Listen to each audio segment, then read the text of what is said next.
welcome to the Art of Being Human. You know, when I do these shows, I do a lot of research because I've been a teacher for years, and in addition to the knowledge that I've been trained in, I like to keep up to date. I like to get new and interesting information, and once in a while I will run into a book that helps me in my preparation for a class. So in order just to give credit where it's due, I just want to mention this book here.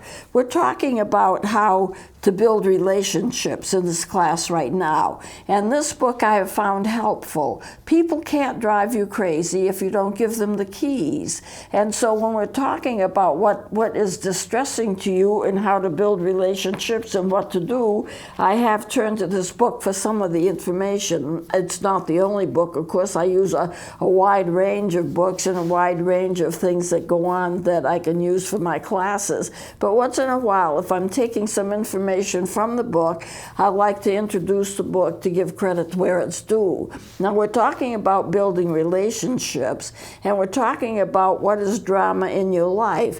And the book does describe and give a definition for drama. Drama is anything that unsettles you. And I started to go through the characteristics of drama. I haven't finished that yet, but we'll get to it and finish that probably today. And then we'll go on with this whole series about how to build relationships.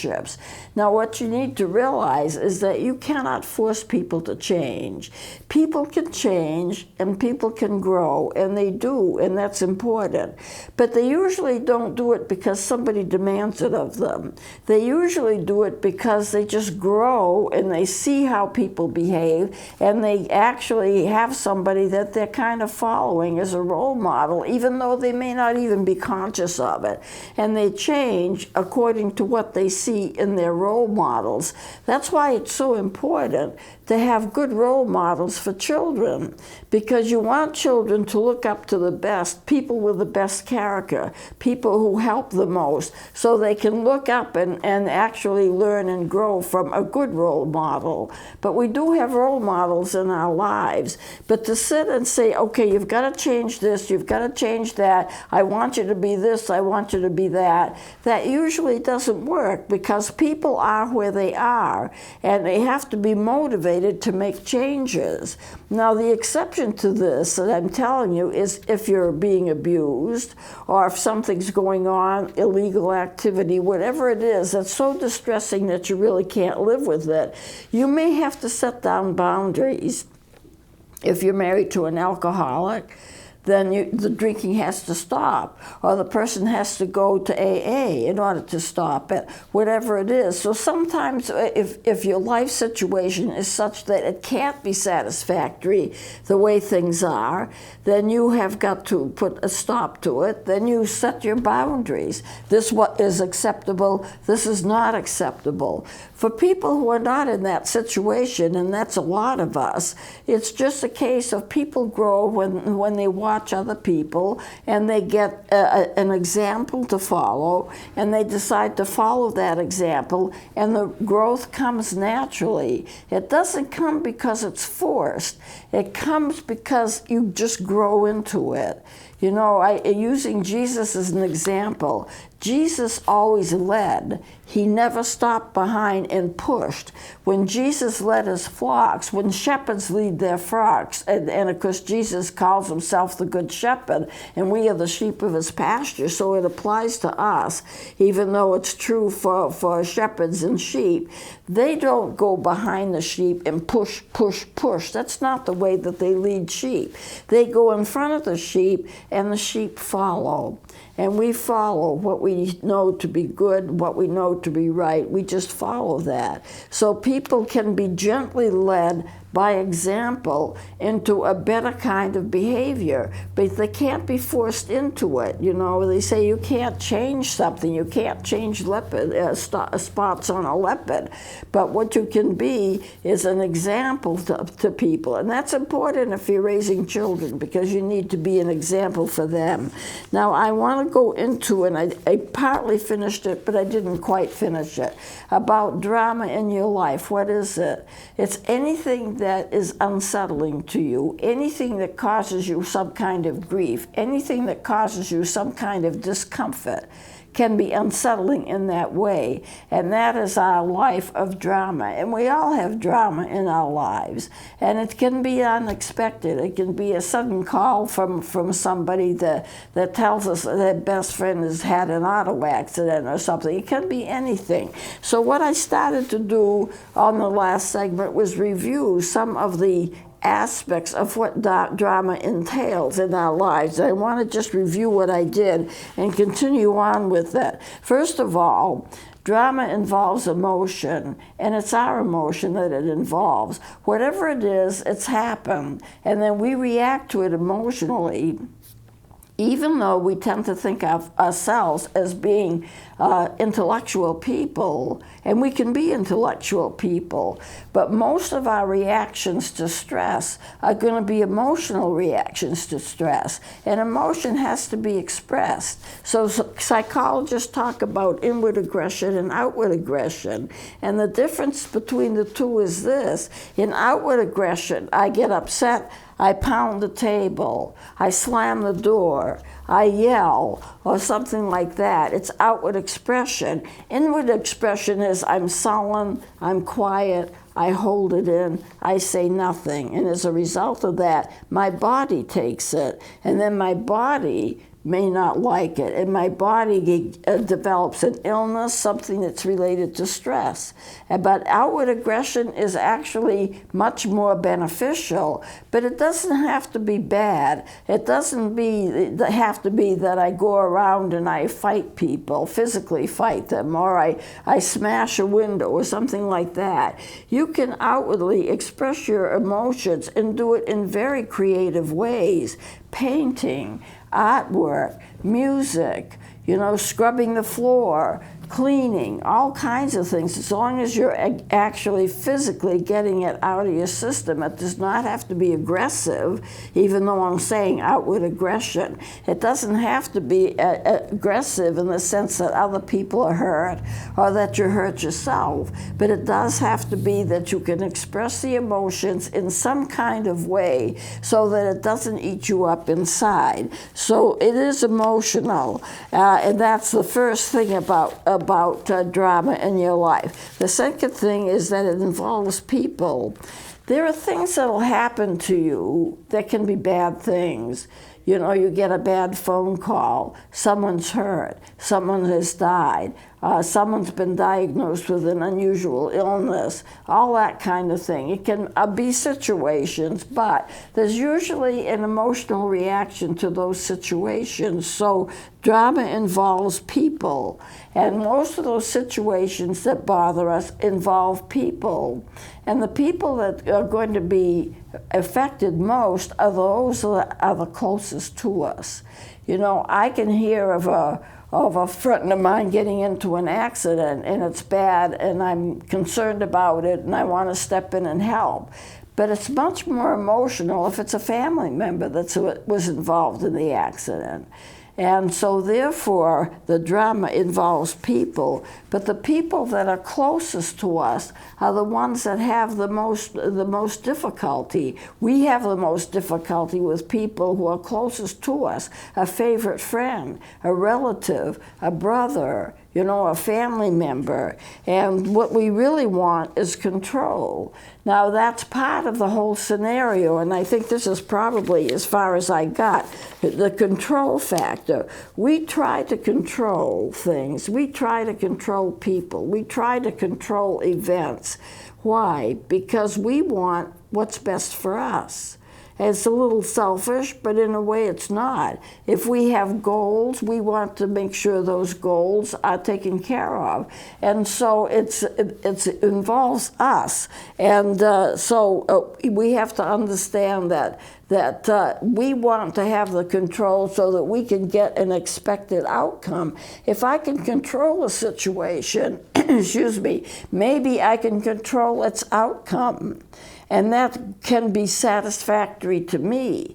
But most of the time, we don't have any control. We don't have control of what people do. We usually don't have control of what outcomes are. Maybe we have some, But the purpose of our having control is to get the outcome that we want. Sometimes it's successful, most of the time it's not. And whatever's going to happen is whatever's going to happen. So one thing that'll help us to be healthier is not to try to control. Let go of control. Give control up. Give it to God who has it anyway, and you will find that you're a lot happier if you don't have to have things in control and you don't have to have an outcome that you want. You just let the outcome be what it is, and then you work with it. It's a lot less stressful if you work that way than if you're constantly trying to control other people or trying to get an outcome that you want. Now, the drama also can be unexpected. You know, if we are expecting something, it's a lot less stressful than if we're not expecting it, and we find out suddenly that such and such a person died, or something happened, or there was an accident, or we lost our jobs, or whatever it is. A sudden loss of something can actually lead to a health crisis. But most drama is sudden. It doesn't have to be, but a lot of times that it is. It's unexpected, you know. I didn't expect this to happen. I didn't expect to be hired and have to move 3,000 miles away to have a job. I didn't expect all of this, and it's all very stressful to our system. So that's another factor in terms of drama, is that it's unexpected a lot of times. And the fourth thing is that it's personal. It's not going to be drama if it's not personal. It has to do with you. It has to do with your life. It has to do with your lifestyle. You know, a personal drama, it's just a personal thing. It's an emotional thing. It deals with people, and it deals with you. So if something bad happens, a friend or a call to a friend or a colleague, it causes you to be upset. You'd be more upset if it were you, but you can be very upset about something that happens to somebody else. And we consider ourselves to be so intellectual, but we're really more emotional and intellectual. You know, it doesn't mean that we can't be intellectual, but most of us, when something happens, it's like a shock, and we react emotionally to that shock. That's what drama really is. You know, you can be very intellectual about most things, but when it comes to drama, it's something that hits you personally and you get upset with it. And that's what it is. And so drama is anything that unsettles you. It comes in various ways, but it really unsettles you.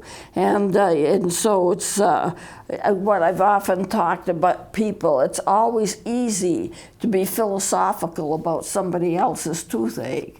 But if you're the one that's suffering the toothache, it ceases to be an intellectual thing, and you are struck with it. You're struck with it head on. You may be struck with it suddenly. It may involve good friends of yours. It may involve family members. All of this is characteristic of what happens in terms of drama. And also, it's easy, and this is a fifth point about drama, it's easy for us to exaggerate it. So somebody comes out, I get a call and from somebody in my family, and somebody's sick and gone to the hospital or something like that. Pretty soon, I'm thinking they're on their deathbed. And that may not necessarily be the case, but you know, we just have to understand that we normally exaggerate things. It's a part of our response to the stress that we feel. I can remember when I was flying a lot, because I was a college professor, and I had gone to go back to Tennessee where I was teaching. And I had flown to Atlanta, and then from Atlanta going to Chattanooga, Tennessee. Well, my plane was held up for about 4 or 5 hours. There was no dramatic emergency, but pilots are only allowed to fly so many hours at a time. The pilot had flown too many hours, and they had to ground the plane and wait and find another pilot that hadn't flown as many hours as he could, and fly that pilot to Atlanta so that he could fly our plane to Chattanooga, because our pilot couldn't fly it because he had gone about the only number of hours that he could fly in a month. Well, so my plane was delayed 4 or 5 hours. Now, there were people who were going to pick me up. They picked me up every time I landed. And they didn't know what was wrong, but the plane was delayed, the plane was delayed, the plane was delayed. Finally, they called my mother. I didn't think my mother would know anything about it. She went frantic. She thought I'd somehow been abducted, and she was just crazy with fear. And all it was I was waiting in an airport for another pilot to be able to fly our plane to Chattanooga. But you see, if you don't know, then your mind takes wings, and when your mind takes wings, you think of the worst things possible, and we all do it. You know, it's a part of the human experience. We all do it. We start to fear, and we fear the worst. Someone's sick, well, maybe they've got the virus. Somebody's sick, well, maybe they have to go to the hospital. Maybe this is a true emergency, and then by the time we get through, we are really distressed about something that might have a logical and an easy explanation. So just keep that in mind. These are the characteristics of things that will cause you to have distress, and will cause you to have distress in terms of your personal relationships, because what we need to do to be healthy is to have personal relationships. Our personal relationships can be harmed by all of the things that we fear, something unexpected, something that's very emotional, something that concerns a friend, something that affects our life, something that's a bad situation, but the bad situation is also made worse by people's response to it. You know, and so if you keep all of these 5 things in mind, you will understand what drama is, and you will understand how things happen to you and how you react to it emotionally, and how that affects your life. It also affects your relationships. So it's sometimes, if we can just settle ourselves down, and one way to do that is to use self-talk. Now, I'm a great proponent of self-talk because it'll help you, but you have to know how to use it right. Sometimes when we get so exaggerated fears is that we're using self-talk, but we're using it in the wrong way. You know, you get called by a bank. I remember I got called by a bank. They wanted to see me about something. Well, I didn't really have much fear about it. It wasn't that important. But if you get called by a bank, could it be that you're way overdrawn? Could it be that somebody hacked your account? Could it be that you've lost all of your funds? All of that stuff comes into play. In my case, the bank owed me $5 because there was a mistake in the paperwork. That's all it was, nothing more than that. But by the time you think of all the things that it could be, you know, the thing to talk about, if you're going to use self-talk, is usually things are not as bad as you think they are. And you can have expectations that are horrible expectations. Oh, this is what's wrong, and this is what's wrong, and this is what's wrong. And really, it may not be bad at all. So you need to use self-talk in the sense of things are usually not as bad as they seem to be. And if they're really bad, then there's usually a way to correct it. Or if you have a situation in mind, you went to the doctor, you got your lab work done, and they want to call you about the results, and the results aren't good. Well, it may be just a correction. It may be you have to change your diet. You may have to change your style of life or something like that. But you don't have to allow it to overwhelm you. Your imagination of what it could be may be a lot worse than what it is, and you can tell yourself that. Now, we'll be going into self-talk in another future section, but there is that is a way that you can kind of calm yourself down. The other thing that I used to do with people, and it seemed to help them, I used to give them a worry time. You're worried about something, okay, name it. This is what you're worried about.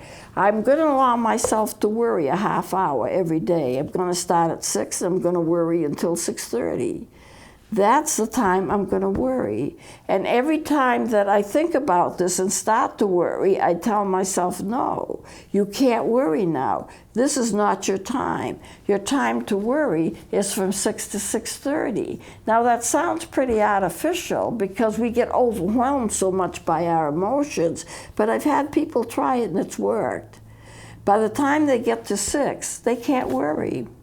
It's on their schedule to worry, but they can't worry on demand. And so therefore, they learn to conquer constantly being worried. I've worked with a lot of people who have a lot of anxiety, and that seems to help them with a lot of anxiety. No, I'm not going to worry now, I'm going to worry later. Or I'm not going to think about it now, I'm going to think about it later. Right now I'm busy. I have to stop thinking about this and think about something else. Then when I get to think about it, it doesn't seem so bad. Maybe the worry has left. Maybe I'm not as emotional about something as I was before, but it just seems to help. And so it's something that you might want to try. Another thing that I used to do with people is I give them a worry basket. If they're a Christian, have them make the sign of a cross and put a basket in it, underneath it, or some kind of a receptacle, and write down, this is what's wrong, this is what I'm worried about. Drop it in there and leave it. There is that statement, put things at the foot of the cross. And then when it's there, you don't have to carry it. I had a teacher, one of my friends who was a teacher, and she had a first grade class, and a little boy came in and he was crying and crying and crying. He just couldn't get used to going to school. The other children were all adjusting and he was still crying. So she had an idea. She brought an apron into school with big pockets. And she said to him, call his name John, I don't know what his name really was. John, give me what you're crying about. She held out her hands. I'll put it in my pocket. And if it's in my pocket, you don't have to worry about it anymore, because I have got it right here in my pocket. And symbolically, he understood that. And he did that. He symbolically dropped his problem into her hands. She put her hands in her pocket. See, now I've got it. Now, if you want your worry back, I can give it to you back. She left the apron hanging in her closet in the school for the rest of the school year. He immediately stopped crying. He was fine. He never wanted the problem back, so it stayed in her pocket for the rest of the school year. And when the school year was done, she took the apron home. And that's how it helped him. So, in more of an adult fashion, when the Bible says lay your worries on the cross, here it is, God, you take care of it. If you're going to stay and take care of it, I don't have to worry about it. There is a statement that says, I'm going to let God worry about it. He's going to be up all night anyway. And if he's going to be up all night anyway because he never sleeps, then I can sleep. He's got it. I don't have to worry about it. So I'm going to close it here. We've come to the end of the various aspects, and we're going to go on with this, of course, next time. But this is all of the things I talked about this morning is parts of what goes on when you're under stress, and that produces drama in your life, and you have to find a way to help calm yourself so you don't have to go through the awfulness of it, because it can be terrible. You can worry day to day to day to day and never get relief from it. So what we want to do is to help you to get relief from your fears and not have the drama overwhelm you. So I'm going to close it here and we'll continue next time. Please join me then.